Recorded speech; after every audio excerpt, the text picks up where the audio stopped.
What up, boys? It's Gaz, and welcome to the Warframe video. So the gameplay in the background is just what I was playing today. I don't have much time. I've had a really long day of work. Being a healthcare worker during these current times is really rough, and I'm just getting the video out what I can. I want to basically go over some pros and cons of Deimos Arcana, how I feel about it, my overall opinion so far. I know it's not out yet, but I mean, we got the test cluster with all the information on there, so this is going to be a pre-release pros and cons opinions on Deimos Arcana as a whole, and basically some things that I think maybe would help you consider if you want to come back and try this update out. Of course, we have the 3 previous videos on the channel that were showing the new stuff coming out in detail, but we're just going to go over how I feel about this, and basically some of the thoughts of what they can do to maybe make this better and what they could do for future part 2 of open world updates, because they've actually done this quite a bit.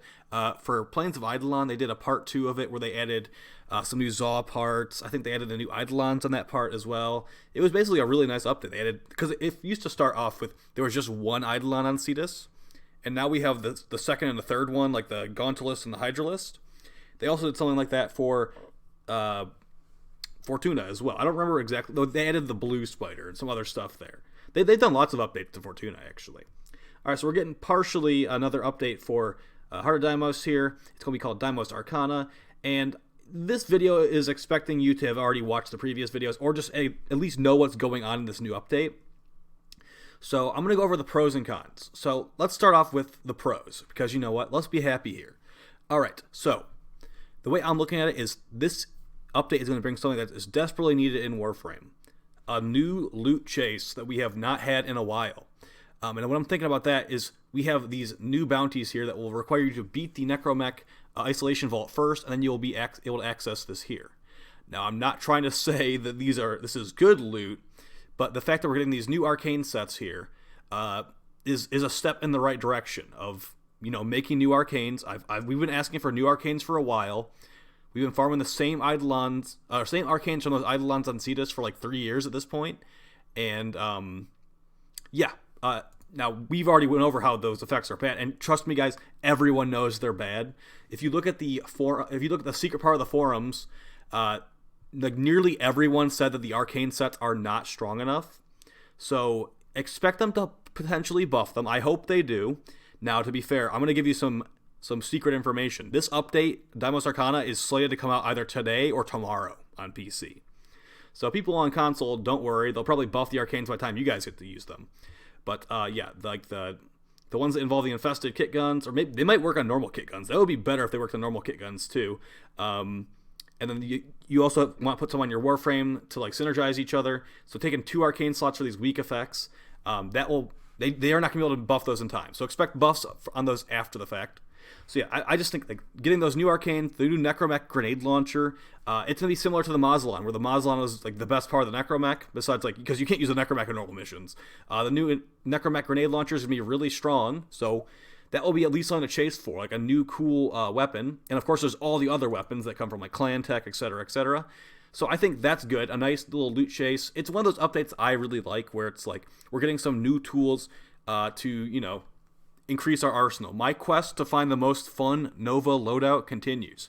I think the infested bow is really going to be a contender for my favorite Nova primary. And honestly, that new infested grenade pistol is it's really up there, because I mean the Kuba Nucor does have AoE clearing and condition overload like top tierness, but that infested grenade pistol, it blows stuff up, and it can be good for condition overload and DPS. Now, it does not have the AoE chaining of the Nucor. So that is where it is probably going to take some points off, because, man, that AoE chaining in the Nucor is nice. But I'm getting off topic here. So continuing on the pros. The new Predacite and Vulpaphyla abilities seem strong enough to at least get somewhat excited for. So let's just remind you guys what those are here. We've got the Vulpaphyla, what's it called again? Martyr Symbiosis. So you drain, it will basically store up health from the enemies that die, and then it will heal you when you get to 10% health. And then the one I'm actually interested in a lot is this Predacite ability, because I want the Predacites to be good. I really do. And the more I thought about this ability, I think it does have potential, honestly. Every 15 seconds, you basically will draw aggro to an enemy that is targeted with this larva, or maggot, whatever it's called, and then enemies will get drawn to it and they'll explode in viral damage in an area. I think there's potential there. I really do. We might be able to bug it out with the dog stat stick if you've been watching my Umbra Anaros video, some of my other videos on the Predator. Because, I mean, I've done a video on every infested companion at this point. I don't think many people have done that because, you know what? That's not... they're all really bad. Maybe they don't want to get disappointed with why I haven't made videos on them. So I think that might be potentially good. I'm actually interested in that Predacite ability. And I'm going to be judging it pretty hard at this time because at this point they're seeming to refuse to give the Predacites revival mechanics like the infested foxes. There you go. It's not a cat, it's a fox. You happy now? So we'll have to see what happens there. And like I said, quite a few of these new mechanics for the weapons seem fun. But that's okay. So that's it. Like basically the weapons and the new abilities and stuff seem fun. There's some quality of life stuff. I don't really consider the mini Warframe reworks too big of a deal, but that'll be in the cons. All right, let's start with the cons here. So here's the biggest one for me. I feel like the Steel Path is going to be useless now for lots of players. We've been talking about how you should farm Steel Essence before it's going to get nerfed, and it is getting nerfed, guys. I feel like my desire to do Steel Path longer missions at this point is gone after this update. Riven Slivers dropping from Xmas units is a real feels bad because they have not repurposed Riven Slivers. You can get 10 per week if you're not max Riven slots already. And if I was to run a longer Steel Path mission, like a survival or whatever, getting some Steel Essence, like even if I wasn't like min-max, like super meta farming it with Korra, just like, you know, running it with like Nezha Prime with like just some weapons I like to use. At the end of it, I'd be like, oh, I got 30 Steel Essence from like that hour-long mission just for like killing stuff. Man, that was kind of, you know, I got 20,000 Kuva for that. That was a good feeling. I feel rewarded for my time fighting these higher level enemies, and I had fun along the way, just, you know, playing a survival mission with Nezha. That is gone now.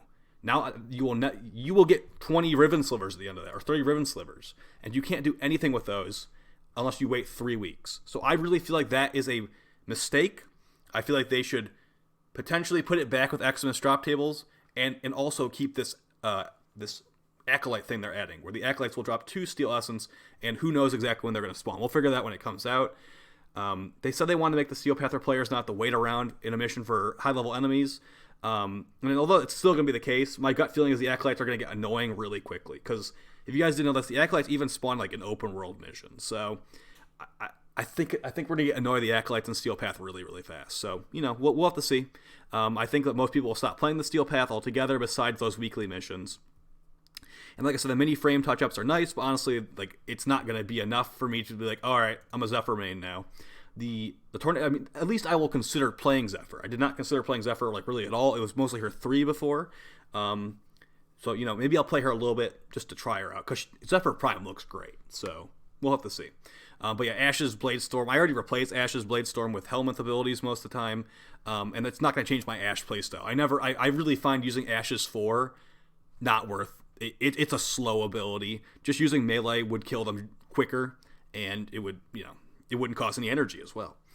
Overall, I feel like they should have spent more of their dev time making those companions better. Like I said, that Crescent Vulpaphyla is bad. It's terrible. The mod description of what its ability is, it makes it sound better than it actually is. So, I think they should have spent more dev resources on that. I think that there's not enough time. It's the update's supposed to come out next couple of days. I think there's not enough time to fix those arcanes. And people are going to be salty about how they're terrible because, you know, it was just like there was 1,000 people in the test cluster, and I doubt like even half of them showed up to the test cluster. When the larger player base gets access to these arcanes from those bounties, no one's gonna have anything good to say about them. So, you know, I like that DE's head they're going in the right direction with giving us new arcane. This is what I want. This is exactly what I asked for. Is new arcanes with interesting effects, and you can't deny these effects are interesting, but they're not going to be strong. Like we gotta find a good middle ground between interesting and powerful. Because they didn't make them good. So, you know, I think overall it will be a fun update. It will not be an update that people are clamoring to come back to the game for. And that's what the game needs at this point. The game needs Deviri Paradox to not save it, but to bring back the player base. Because I'm gonna check the play. Let's check the player numbers right now. Okay, on Steam, their biggest player. I know not everyone plays on Steam. There's nearly 30,000 people playing on Steam right now at midnight EST. And, you know, that's not super high. I'm not going to compare it to Destiny 2. I'm looking at Destiny 2 on Steam. This is their smallest platform, and we have 130,000. So, Warframe needs a big update to get back in the big leagues, I feel like. So, that's going to basically be it for the video, guys. Hopefully you found this thought-provoking, and maybe it's how you feel about the update a little bit as well. Like, it's going to be a good update. It will be fun. I think we will all have fun, and I like the ideas that they're starting to go with. We need more of these ideas. We need them to be better implemented. We need arcanes that maybe that orb that flies around you. It's gonna do viral procs. Apparently they changed the one of the arcanes to do like damage debuffing. We need that to be actually useful, and standing in a pool is not what I'm looking to do right now. So, either way, guys, take it easy. More, like I said, the update will probably come out today or tomorrow. Expect lots of videos on the channel in the future. Peace.